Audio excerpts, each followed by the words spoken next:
tontos. Hasta que Lía, con mucha amabilidad, volvió a insistir. Y ahí nos empezamos a encontrar, ¿no? Y cuando nos encontramos varias veces, también nosotros nos entusiasmamos, Claro, ¿no? tal cual.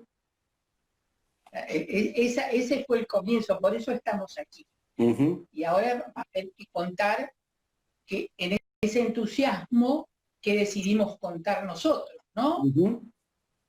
Bueno, pero primero viene la presentación y me parece que ya la podemos hacer. Dale, si querés. Ser vos? No, por favor, empezá. Bueno, soy Marcela Lecchini, soy arteterapeuta de la Fundación Plural, institución, soy psicóloga social y ceramista.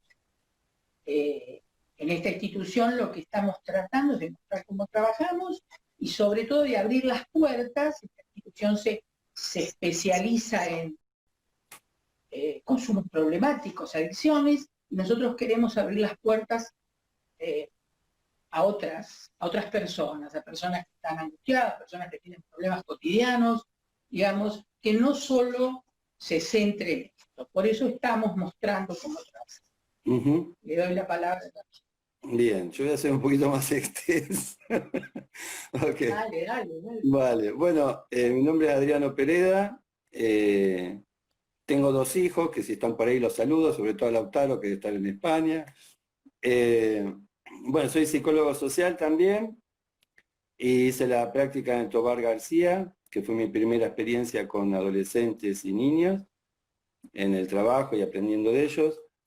Paralelamente hice cursos con Alfredo Moffat de psicodrama y terapia de crisis, donde también hicimos la práctica en el Borda, en Cooperanza, en espacios también artísticos, de canto, de recreación. Me formé como psicodramatista y ahí tuve la suerte de conocerlo a Tato Pavlovsky, que bueno, quien no lo conoce, fue un médico psiquiatra, psicoanalista, dramaturgo, actor, y fue el que uno de los que introdujo el psicodrama en Argentina. Y como maestro. En teatro me formé con Elvira Oneto, que justamente trabajó con él en muchos años como actriz y dirigiéndolo hasta el final, básicamente. Y también con Julieta Ballina, bueno, en teatro. Y trabajo hace 10 años, un poco más, en una institución psiquiátrica, como coordinando grupos terapéuticos y en un espacio de taller de lectura que estuvo muy bueno porque lo promovieron los mismos pacientes, así que yo facilité ahí el estar y eso luego tiene como un encuadre así de grupo operativo. Y en La Puerta llegué en el 2009 en un taller de pensamiento que coordinaba Héctor Fenoglio sobre Winnicott, y ahí ya hubo como una percepción de que aquí iba a volver. Así que regresé no sé, hace como 5 años más o menos, que hice un año de pasantía, y luego tuve la oportunidad de formar parte del equipo coordinando el taller de teatro. Y así que bueno, creo con el tema de La Puerta ahí hago como un paréntesis porque es muy difícil encontrar así espacios realmente donde te permitan, donde te sientas bastante libre, donde haya mucha profesionalidad y sobre todo el factor humano, la ideología, poner el cuerpo, se ve, se siente, y también es donde, nada, digamos, no sé, yo por lo menos siento una libertad que básicamente ahí lo llevo un poco al teatro, que es la idea un poco que te da la posibilidad un poco de ser vos mismo dentro de lo posible, en un ámbito que te dan confianza y contención sobre todo, ¿no? Así que, digamos, como que básicamente es la idea también, como por lo menos yo veo el espacio del taller de teatro.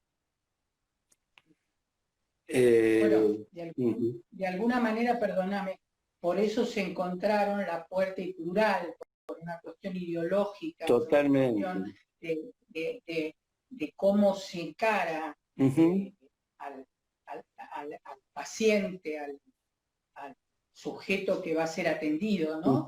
Respetado, etcétera, etcétera. Por eso se encontraron uno que está en Capital y otro que está en Quilmes, ¿no? Sí, que fue una linda experiencia. Está en experiencia. Quilmes, para la gente que no lo sabe, y la puerta está en Almagro. En Almagro. ¿No? Sí, a 3 cuadras del Abasto, exacto. Perfecto. Bueno. Te interrumpí, perdóname, estabas con tu... No. Con tu, sí. Básicamente era eso. Bueno, entonces ahora tendríamos que seguir, como un poco con, hablo así a la gente, ¿no? Con Adrián estuvimos como organizando esto para no irnos por las ramas. Tendríamos que seguir preguntándonos, después que nos entusiasmamos nosotros, qué queremos contar en esta entrevista, no es entrevista, en este vivo. Sí, bueno, el tema básicamente... ¿Vos qué querés contar, Adrián? No, yo, digamos, la pregunta, por lo menos, es sobre el tema del arte como herramienta terapéutica. Y en ese sentido me parece que por ahí podríamos profundizar por ahí. Bien. Yo por lo menos puedo hablar de lo que es teatro y siento que, bueno, que lo que permite es abrir canales básicamente de expresión, que con los años se nos van cerrando, se nos van estructurando. También pienso que, bueno, que el arte en este sentido es como que cuestiona los límites, ¿no? Como hemos sido educados. También es crítico, nos hace pensar cómo vivimos, cómo nos gustaría vivir también. Pienso que también en este sentido es político, ¿no? Porque moviliza un poquito la parsimonia social. Trotsky decía algo algo parecido a como que en el espacio del arte es muy difícil dominar las ideas. Me parece interesante eso. Y también siento que esto, que nosotros sentimos como que el mundo es inestable, ¿no? Lo percibimos eso. Sí. Digo esto porque si a todo el mundo le fuera bien o algo, un poco de eso lo hablábamos la vez pasada, que si todo estuviera perfecto, sí, que si en la facultad te va bien, tenés clara tu orientación sexual, no sé, no tenés conflictos con tus hijos, digo, es muy difícil que incursiones en el arte. De alguna manera la vida cotidiana viene como cargada de mucha insatisfacción. Y esa satisfacción, digamos, tiene como una energía que en alguna vez hay que desplegar, porque si no nos volveríamos locos, andaríamos los tiros por ahí. Digo, sí, pienso que es eso, ¿no? Básicamente es como la necesidad de esa intensidad, ¿no? De insatisfacción que carga la vida cotidiana, es como canalizarla en algo. Me parece que en lo creativo, en lo expresivo. No sé, a mí me interesa contarles, uniéndome a lo tuyo, me pregunté mucho qué quería yo decir. Y yo quiero contar, o más que contar, afirmar, reafirmar que el arte nos pertenece a todos y que todos tenemos el derecho de hacer arte, y el arte es inherente al ser humano. ¿Y por qué digo esto? Habíamos hablado de nombrar al señor Fiorini, ¿no? Quería sustentar teóricamente esto. Héctor Fiorini es un contemporáneo, es un psicoanalista que ha investigado mucho sobre el arte, y sobre todo él dice, investigando, que no solo están los procesos primarios y secundarios que habla Freud, sino que hay un proceso terciario, que es el proceso creado. Cuando hablo de procesos primarios, para la gente que no sabe secundario, estamos hablando del consciente, del preconsciente, del inconsciente y el del ello, del yo y el superyo. Y él va a decir que hay un tercer proceso, que es el proceso creado. Y ese proceso, ahora uno a todo lo que está diciendo, ese proceso habla de lo dado, ¿no? Nosotros tenemos algo dado, por la familia, por la sociedad, por la cultura. Y hay, en ese proceso interno, algo que se llama lo nuevo, lo que viene a irrumpir, lo que viene a cambiar. En esa pelea, en esa dicotomía que hay entre lo dado y lo nuevo, aparece el proceso creado. Y entonces aparece el objeto o una escena teatral, una pintura, un modelado, una situación que resolví rompiendo con todos los esquemas esperados. Pero esto es para abrir más, pero hoy estamos hablando específicamente del arte. Entonces, pensando en esto, ¿por qué, si esto es tan, lo estoy contando casi mecánico, por qué no podemos constantemente hacer arte?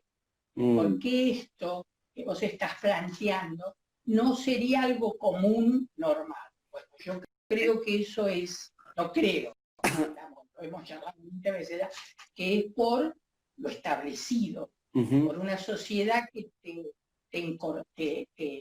ata, no te deja ser de otra manera. Si no sos como se supone que tenés que ser, no perteneces. Si no perteneces, bueno, es interesante.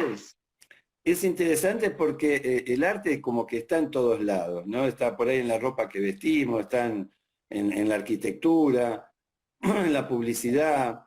Sin embargo, es cierto también que cuando hablamos de arte o de creación, también existen, cuando yo antes hablaba de que este monto de insatisfacción por ahí que trae la vida cotidiana, de alguna manera, una de las posibilidades de desplegarla en el arte, también es cierto, digo que hay instituciones, y como vos decías un poco, cuando vos te referías a la sociedad, yo digo, también hay prácticas, no sé, en psiquiatría, medicina, en el mismo teatro, digo, que son más para tratar de soportar lo que es insoportable o digamos, que la gente no pueda desplegar, sostener, de alguna manera se sostiene esa violencia, digamos, ¿no? Sí, claro, sí, tal cual. De hecho, bueno, yo por ahí pensaba contar mi experiencia, que es un poco en el sentido de que como yo incursioné en el teatro, que fue básicamente con la idea de vencer ciertas dificultades, como te decía, yo soy bastante fóbico, y también más que de sortear, digo, es conocerme un poco más a mí mismo. Yo lo escuchaba decir a Pavlovsky esto y me resonaba mucho, porque a mí el teatro o el arte en este sentido me dio, te digo, en un punto me dio hasta más que la psicoterapia, ¿no? En el sentido que en el teatro se despliega, sobre todo en los ensayos y también en los talleres, se despliega un alto monto de ansiedad, digamos, y muchas como patologías, esto de que muchas veces uno se está mirando como un espejito constantemente o hay algo que parece que algo súper yoico, ¿no? Que anda por ahí diciéndonos que está bien, que está mal. Bueno, en el teatro, en los ensayos aparece una locura interesante con esto de las rivalidades, mucha intensidad.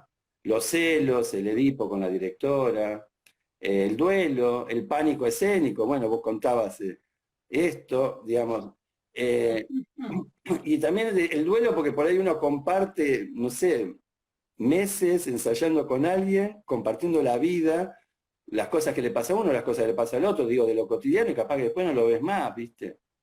Es una experiencia realmente grupal hermosa, de conocimiento, digo, ¿no? Sí. Así que bueno, así como las otras disciplinas, yo creo que tanto como la psicología social, como digamos, en definitiva fue un poco, son caminos de autoconocimiento. Tal cual, tal cual. Yo lo viví con los muchachos en la fundación, esto de ir adentrándonos en esto que es lo plástico. Si bien hacíamos juegos teatrales y muchos, que la otra vez charlábamos los dos de lo que a mí me costaba, y a vos también lo decías, la remada inicial, ¿no? Cómo costaba que sortearan el miedo al ridículo y después lo disfrutaban de una manera, pero este es el obstáculo, ¿no? De lo que yo hablaba antes, este miedo a hacer uno, que está muy tapado, porque nadie se da cuenta, y lo primero que te dicen es yo no sé dibujar. Es lo primero que te dicen que yo no sé dibujar. Yo no sé dibujar. Y todos sabemos dibujar. Lo que no sabemos hacer es que los chicos no se saben que es como un mantra mío. Lo que no sabemos hacer muchos, o lo que no tenemos la habilidad de copiar la realidad tal cual es. A eso se le llama dibujar bien.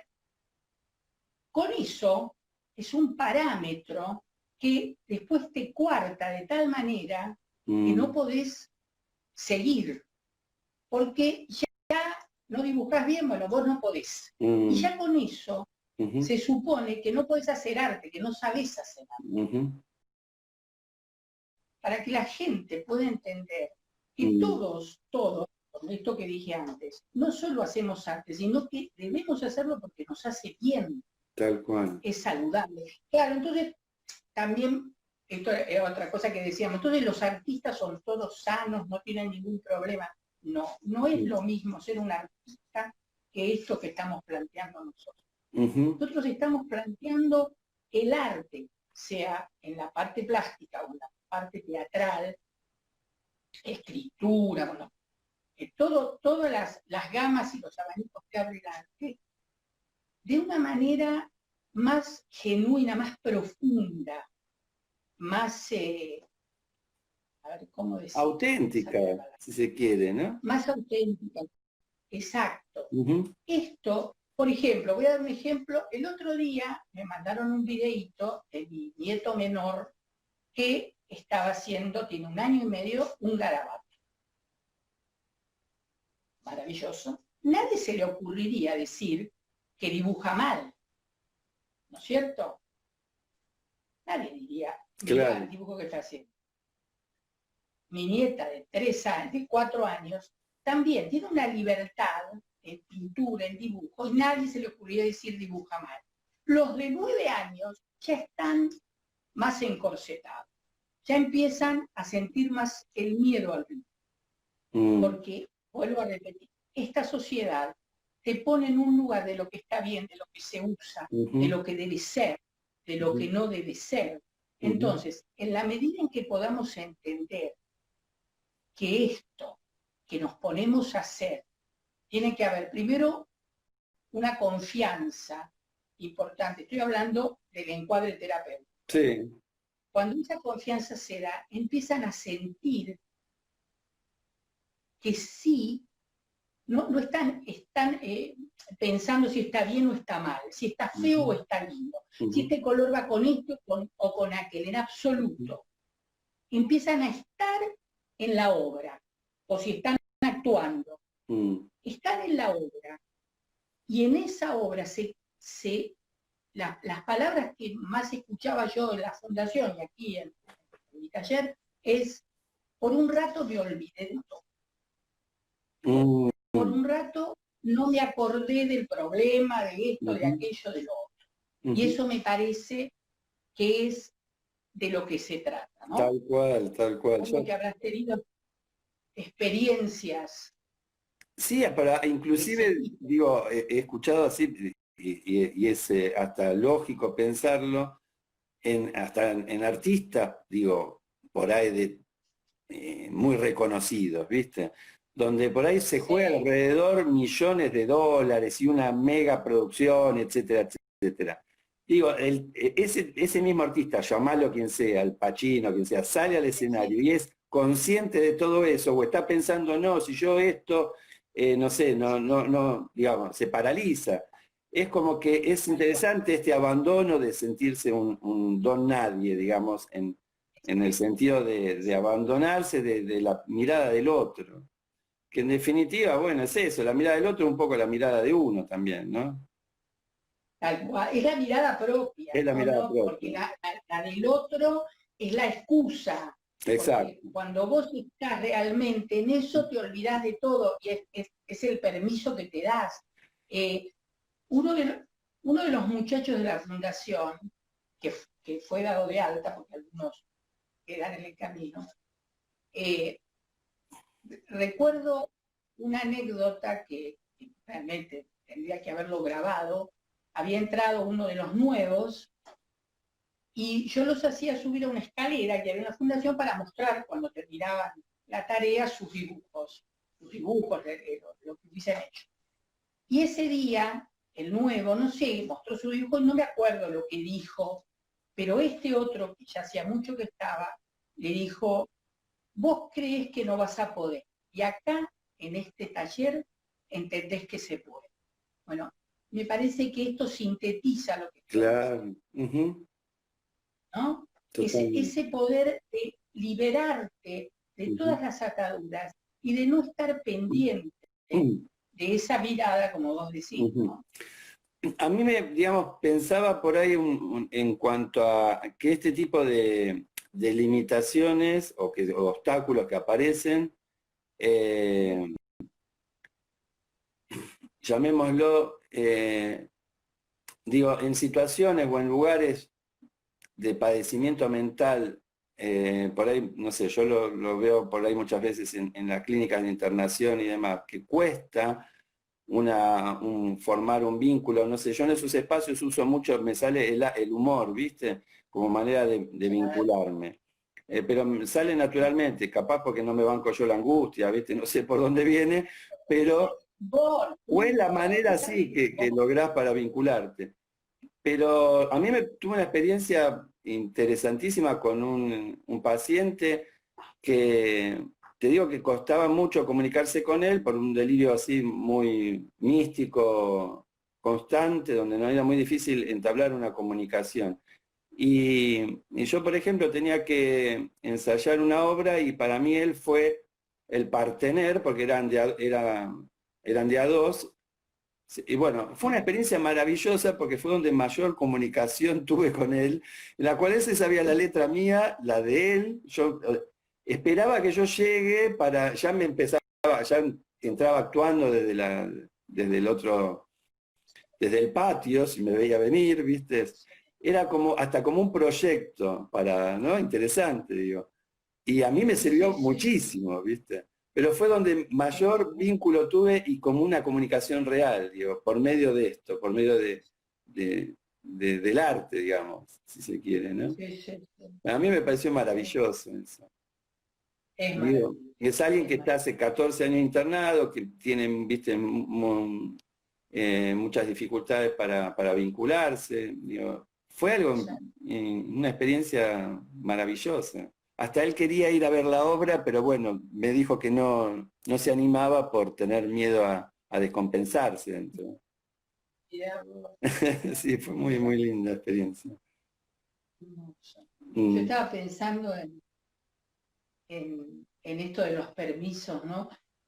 Tuvimos uno de los muchachos también que estuvo internado, y por ejemplo, para contar anécdotas, ¿no? Ujú. Eh, él tenía un estereotipo que era una máscara, ¿no? Él dibujaba, iba a decir dibujaba muy bien, ¿no?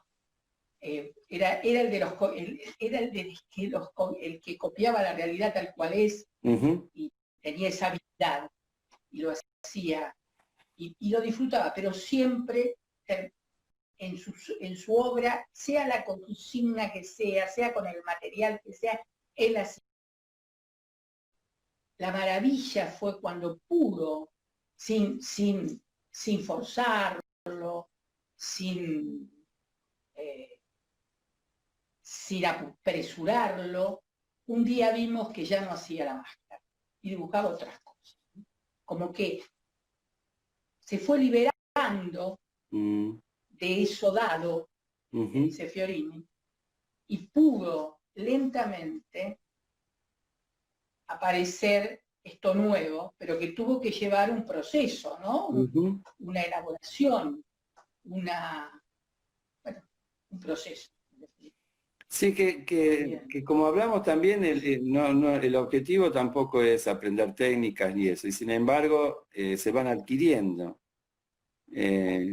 con el proceso. Claro, esto de diferenciar una clase de teatro o de pintura con lo que nosotros hacemos, ¿no? Porque si no dice, bueno, yo vine a clase de pintura y también es terapéutica.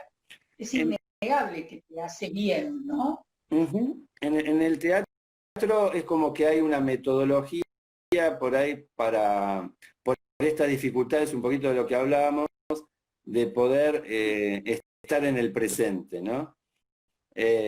Cuando uno entra, llega al cuerpo, pero la cabeza todavía está dando vueltas en todas las preocupaciones o todas las obligaciones, o en esto, o en lo que hablamos recién, en los prejuicios, en yo no puedo, que muchas veces ese yo no puedo viene hasta antes de nacer nuestro, ¿no? Arrancamos con una relajación, movimiento del cuerpo, y después empezamos a caminar, y es interesante también porque, por lo menos en el teatro, es como volver a empezar a caminar como si fuéramos bebés, ¿viste? Es como que aparentemente sabemos caminar, sabemos hablar, sabemos todo, y sin embargo, muchas veces lo hacemos con dificultad, sin registro. Y en el escenario por ahí, o en la escena, es como que ahí se potencia más como una lupa las dificultades de poder cortar con todas estas tensiones, ¿no? Entonces es como un volver a empezar.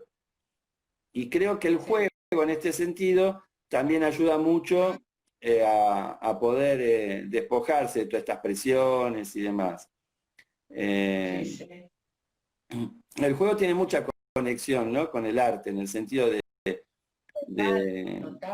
del impulso creativo, de los lazos sociales, de poder vincularte.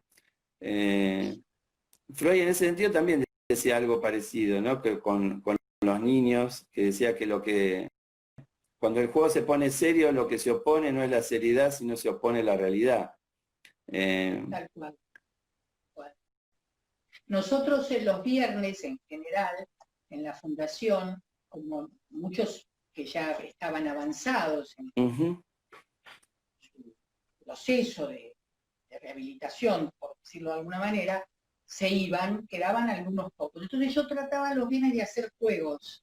Y si bien eran juegos competitivos, estos juegos tan tontos como dígalo con mímica, terminábamos todos matándonos de risa, eran varios juegos, pero no gané yo, pero nunca terminó el taller con algo de competitividad o de bronca o de no, sino todo lo contrario, muy divertido, porque entendían de qué se trataba.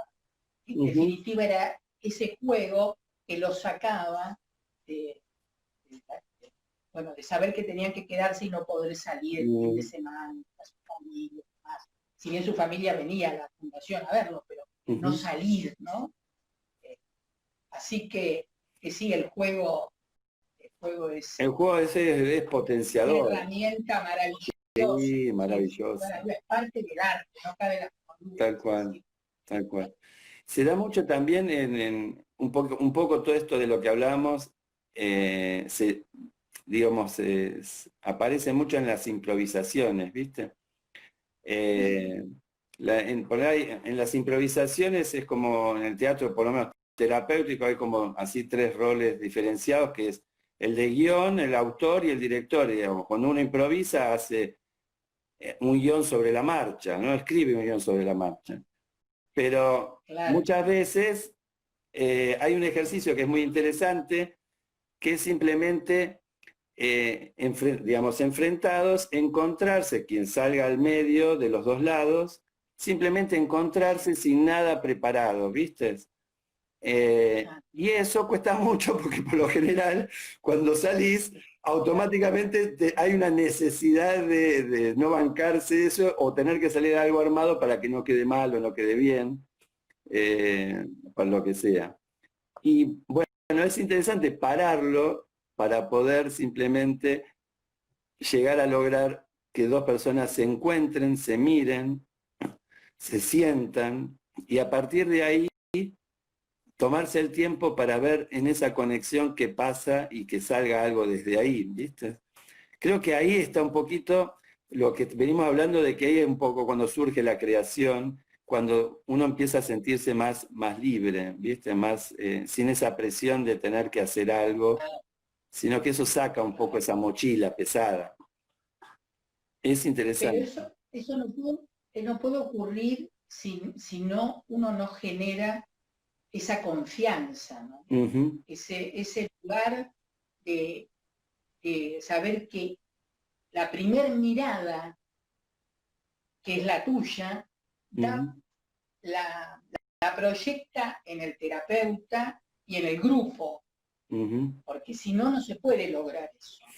Totalmente. Se puede lograr que muestres una escena o un dibujo en una escalera que para ellos al principio es un dibujo casi infantil y les da como vergüenza y después lo muestran con mucho orgullo y el dibujo no ha cambiado. O sea, el trazo no es que se convirtieron en Rembrandt, no, siguen dibujando con las dificultades de alguien que no sabe copiar la realidad. Sin embargo, empiezan a mostrarlo, como muestran las escenas también, con la libertad de saber que esas miradas no los van a juzgar. Y eso que eran hombres que se hacían chistes y demás, pero el respeto, en el caso rural, el respeto y la empatía que había, digo había porque, bueno, ahora estamos trabajando en vivo y en directo, digamos, bueno, era maravilloso.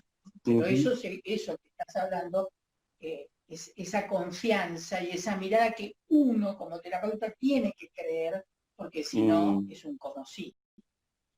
No, sí, por eso creo que es indispensable pasar por eso uno. Sí, claro, claro.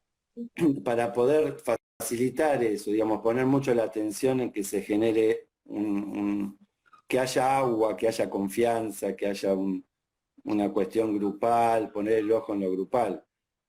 De alguna manera creo que los dispositivos se mezcla esto un poco, no es, si bien el objetivo es teatro, pero se mezcla un poco lo de los grupos, lo de estar atento a los, por ahí a las dificultades que van apareciendo, sin que, nada, eso, de ir. Eso también nos ayuda nuestra carrera de psicología social. Yo antes de empezar cualquier actividad, hablábamos primero de lo que sucedía, porque yo venía con una idea, pero si había un emergente que se necesitaba cambiar la tarea, se cambiaba, sin lugar a dudas, y supongo que vos trabajarás más o menos igual. A mí, ¿sabés, Marcela? Me interesó muchísimo en el tema de la expresión corporal en el último tiempo. Es algo que me sorprendió muchísimo, digamos, en el sentido de lo que se puede transmitir sin la palabra. Es maravilloso. Nosotros hacíamos como ciertos ejercicios, como de ir a un punto a otro, e imaginar que ese punto estaba en otro lado, o podía, no sé, estar en el medio, lo que sea. Y la idea era en un principio como ir a esos puntos pensando en un encuentro de distintas situaciones. Por ejemplo, un encuentro de alguien que sé que me voy a separar, pero hasta ahora no lo hablamos, pero bueno, es el momento. Un momento por ahí, no sé, un encuentro feliz, distintos estados, ¿no? pero recurrir a la memoria por ahí de algo vivido para ir hacia ese encuentro. Y en ese caminar, en ese ir metiendo lo corporal, lo expresivo, transmitiendo eso, sin poder, como tener un libreto interno. Y ahí aparece un concepto teatral que es ruptura, la ruptura. De hecho, nosotros hicimos una muestra que se llama La Ruptura, que me parece muy interesante para seguir investigándola, que es algo de lo discontinuo, de lo fragmentario, ¿no? Que es algo dialéctico en realidad, y que el espectador es como que arma los trozos, ¿viste? De eso. Es como que en ese camino algo pasa que irrumpe, que puede ser un silencio, puede ser un quedarse quieto, puede ser un golpe, lo que sea, que hace que uno se reincorpore, vaya a ese punto, pero ya como si fuese, como que ya hubo un cambio, ¿no? Me parece interesante, digo, como saber que me voy a encontrar con algo, ya está de antemano establecido qué, y quizás eso permite ir de otra manera, ir con otro argumento, digamos, hasta como abrir otras posibilidades, otros puntos de vista. Me parece muy interesante. Muy, muy. Yo nunca lo hice a esto en los juegos teatrales que yo hacía. Vos hablas de expresión corporal y yo vengo de la escuela, que me encanta la expresión corporal, de Patricia Stokoe. De hecho, porque hablaste de tu trayectoria, yo fui muy cortita, pero tuve la suerte en un encuentro, no fue un encuentro, fue una organización que se hizo donde ella estaba, y yo tuve la suerte de señales de esto, no me pude anotar en su taller, porque por supuesto todo el mundo se anotaba, pero ella venía a otros talleres, en este caso era de Roberto Vega, un profesor de teatro, y esto la tuve sentada al lado mío, que para la gente que no sabe, es la que trajo la expresión corporal a la Argentina, era polaca, o no me acuerdo, bueno, no me acuerdo su nacionalidad, pero bueno, de esos lados era. Y la hija después siguió con la escuela. Y yo en el IVA, Instituto Vocacional de Arte, que es el viejo Labardén, tuve una profesora que también, la expresión corporal, pero aquella que aparece el sentir el cuerpo relacionado con otro, pero sin la palabra, siempre el cuerpo, solo el cuerpo. Bueno, me encanta y lo he hecho con los muchachos en algún momento. Después cuando apareció la profesora de yoga, no sé por qué, no, dejé de hacerlo, sentí que ya tenían un trabajo corporal y yo me dediqué más a la plástica con ellos, pero fueron experiencias interesantísimas, porque esos hombres que venían de sufrimientos y de situaciones límites, estar espalda, con música, moviéndose y sin prejuicios, la pucha, fue genial. Realmente, experiencia que no me la voy a olvidar. Volviendo un poco al tema del arte en el sentido de como salida de expresión, como en un lugar por ahí, cuando empezamos a hablar de esto, de toda esta carga que trae la vida cotidiana, que a veces la guardamos, toda esa energía, esa intensidad, pensaba en lo cotidiano, pensaba también en situaciones de más necesidad, como son los lugares de encierro, pensaba en las cárceles. Yo, no sé, bueno, conozco una compañera que trabaja en cárcel, me parece impresionante el laburo que hace, pero digo, son lugares de mucha necesidad, ¿viste? Así como apareció esto del rescate de la subjetividad, de alguna manera, en gente que, no sé, me vino la vez pasada lo que hablamos de Marisa Wagner, cómo desde el manicomio logra salir mediante una... ¿Qué no contás, Adriano, perdóname, por qué no contás quién es Marisa Wagner? Ya, Marisa Wagner es una persona que escribió una obra de teatro que se llama Los Montes de la Loca. Hay un documental muy interesante que se puede encontrar en YouTube, que se llama Detrás del Muro. Ella estaba internada en el Hospital Moyano y escribía, y esos papelitos iban al piso o a la basura hasta que una persona los encontró, que trabajaba por ahí, los publicó, y bueno, ganó un primer premio, y a partir de ahí se hizo el libro de ella. Ella luego, bueno, de hecho hay algo acá que estaría bueno, lindo por ahí leerlo, no sé, sobre de ella. Yo quiero, sí. Después Decilo. conocí a esta mujer a través tuyo, y algo que me sorprendió y me hizo repensar, como para traerlo a la charla, es algo que ella dice en este documental, y dice que los poemas que ella escribió, cuando lo estaba escribiendo internada, no fueron un refugio, fueron la liberación. Y a mí me quedó eso pensando en cuando los muchachos trabajaban, pintaban, modelaban, escribían, si era un refugio o era la liberación. Y encontré, esto es más filosófico, es para seguir con la charla, me respondí a mí misma, mejor dicho, que en definitiva son las dos cosas casi sinónimos, porque un refugio, no estoy interpelando a Marisa Wagner para nada, me ayudó a seguir pensando, ¿no? Un refugio también es la liberación.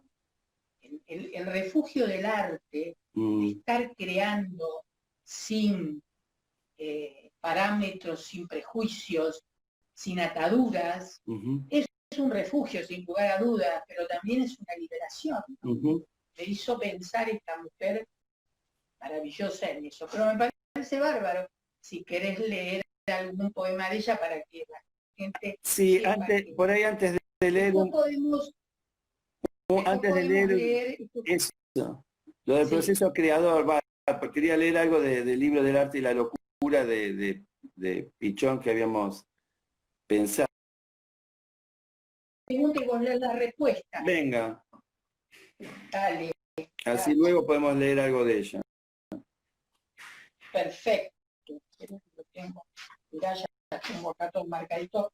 Les cuento a la gente que esto es un libro que se llama Conversaciones, no se asusten que es muy cortito lo que vamos a leer, pero que sintetiza lo que nosotros pensamos del arte, dicho por nuestro maestro. Es un libro que escribió, hizo entrevistas, Cito Lema, y yo voy a leer parte, no toda, de una pregunta, y Adriano va a leer la respuesta, que es de Pichón Rivière.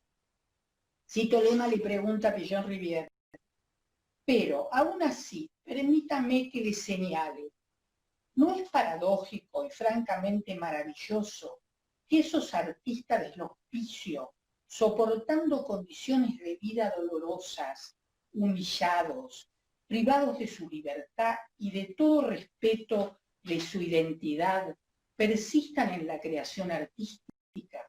Y esto me obliga a transmitir un interrogante que no ha dejado de acompañarme. ¿Por qué los hombres, en toda sociedad, por encima de cualquier tipo de impedimento, han hecho arte?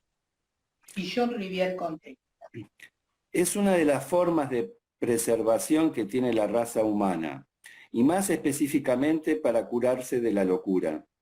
Parece un poco exagerado, pero es así.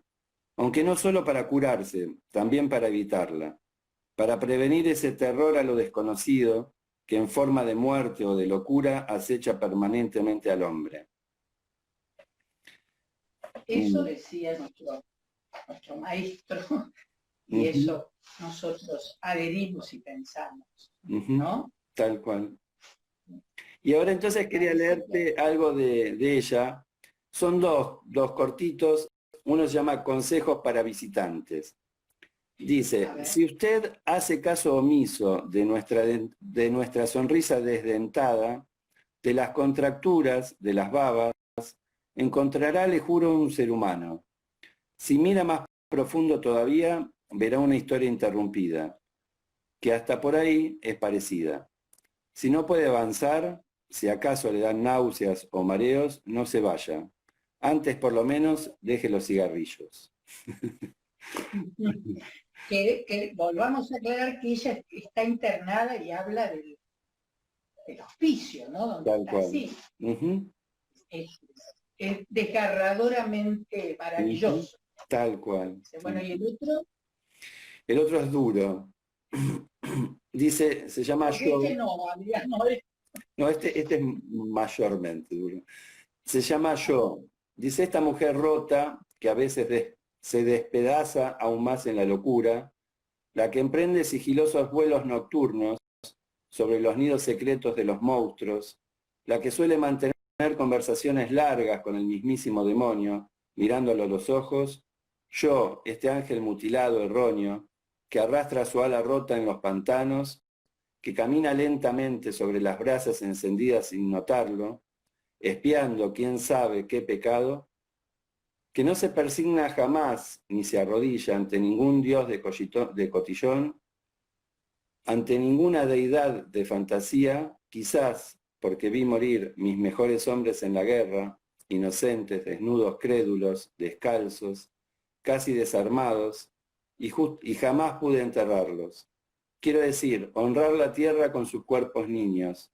Hoy, sin embargo, me inclino con la docilidad y la elasticidad de un junco frente al milagro descomunal de tu ternura. Una mujer inclinada, casi desahuciada, logra, gracias a alguien que tuvo sensibilidad y que pudo captar una poesía, que sus poemas la liberen, como dice ella, para que aparezca la salud y pueda ser conocida, y terminó trabajando. Y era muy divertida Marcela, muy divertida. Realmente es como que uno cuando lee, no sé, a mí me pasa cuando leo esto, no lo relaciono para nada con cómo era ella, ¿no? Claro. Bueno, pero esto lo escribe ella Tal cuando está cual, internada, tal cual. todo lo que conlleva. Tal cual. Entonces, pero cómo la ayudó a liberarse, ayudada, vuelvo a repetir, por alguien, porque poemas podían haber quedado ahí y ella seguir internada. Alguien tuvo esa sensibilidad de poder ver el arte, poder ver que valía la pena, ¿no? Y de esto se trata para ir terminando, creo que ya no nos queda mucho tiempo. De esto se trata el arte. El arte, vuelvo a repetir, no porque el de un artista no sea genuino, el de un artista que tiene otra intencionalidad, como ver sus cuadros, comunicar cosas a la sociedad. Aquí lo que estamos tratando nosotros es de que la persona que está sufriendo pueda, por momentos, porque esto no es la salvación, esto no es un pensamiento mágico, bueno, ya cuando te conectás con lo dado y lo nuevo, lográs eso y se acabó todo. No, son momentos de liberación, momentos de refugio, son las palabras de Marisa, momentos de cobijarse. Son tablas a veces, no tablas, digo, como balsas para poder, no sé, transportar a otro lado, capaz. Yo acá tenía dos cuadritos que me comprometí, que son de un interno, a mostrarlos. Él quería que los muestre. Y bueno, quería mostrarlos. Mirá qué precioso. Qué bonito. Se llama Bruno, él. Así que Bruno, que debe estar mirando. Precioso, precioso. Realmente. Un artista, sí. Se ya ha dado otro paso. Yo quería contar otra anécdota de los muchachos, ahora que mostraste los cuadros, que cuando uno contaba que yo me acercaba y él dibujaba, había empezado a dibujar y era uno de los que no tenía estabilidad. Y no tenía esta habilidad, no tenía estabilidad, pues, no estabilidad. No tenía la habilidad de dibujar copiando la letra. Y yo me acercaba y le decía, está hermoso. Y él pensaba, me lo dijo, esta está peor que yo. Pero si después contaba que al día siguiente él bajaba, los dormitorios estaban arriba, se despertaba, se acercaba al dibujo, porque nosotros nos colgábamos en un lugar que teníamos para exponerlos, él se acercaba y ya no lo veía tan feo. Y ya empezaba a creer que su dibujo era mejor. En definitiva, lo que estaba creyendo era en él. Porque alguien le había dicho que estaba hermoso y él pudo tomar eso, ¿no? No lo descartó. Así que me parece que si empezamos a creer en lo que hacemos, lo que queremos crear, en lo que queremos innovar, sin la mirada que obtura, sin la mirada que no nos deja andar, bueno, vamos a lograr cosas interesantes e importantes, ¿no? Así como los títeres que yo he visto ahí en plural que hicieron tus muchachos y me encantaron. Realmente me sorprendió cuando los vi. Me sorprendió. Bueno, te agradezco que digas esto, porque los títeres son una técnica que compendia un montón de técnicas. Y ahí está el modelado, está la pintura, está el collage, está la escritura, porque después hacemos obras. Y yo lamento, lo estaba pensando con este encuentro, no haber documentado. Creo que algunas fotos saqué, y bueno, la máquina no la tengo acá, de todo el proceso de los títeres, porque fue maravilloso, y cómo hombres, que vuelvo a repetir, sufren, han sufrido y han estado en lugares sórdidos, haciendo las obras en un alta, se convertían realmente en otras personas.